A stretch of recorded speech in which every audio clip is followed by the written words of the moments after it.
கைலயத்தில் சிவனும் பார்வதியும் தூங்கிக் கொண்டிருக்கிறாங்க. அப்ப நடு இரவு நேரம் பார்வதி சிவனுக்கு தெரியாமே எங்கோ போறாங்க. சிவன் பார்வதியை தேடி பார்க்கிறார். பார்வதி எங்க போனாங்கன்னு தெரியல. தேடி பார்த்துட்டு படுத்துட்டாரு. கொஞ்ச நேரத்தில் பார்வதியும் அமைதியா வந்து படுத்துக்கிறாங்க. மறுநாள் சிவன் பார்வதியிடம், இரவு எங்க போயிருந்தாய் என்று கேட்கிறார்.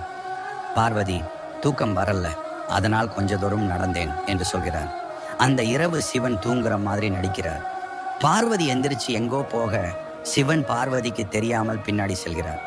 பார்வதி காட்டியறியாக உருமாறி மயானத்திற்கு சென்று அங்குள்ள எரிஞ்சு குட்டி பிணங்களை சாப்பிடுகிறார். அதை பார்த்த சிவன் அதிர்ந்து போகிறார்.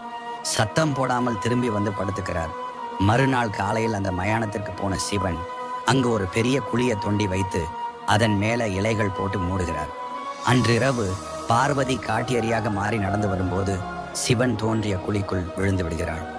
பின்னாடி வந்த சிவன், ஏன் இப்படி நடந்து கொள்கிறாய் என்று கேட்கிறார். பார்வதி, ஐயனே, எனக்கு சில நாட்களாக எரிஞ்சு பிணங்களை சாப்பிடுவதில் ஆளாத இன்பம் கிடைக்கிறது. இனி இவ்வாறு செய்ய மாட்டேன், என்னை ஏற்றுக்கொள்ளுங்கள் என்று சொல்லுகிறான்.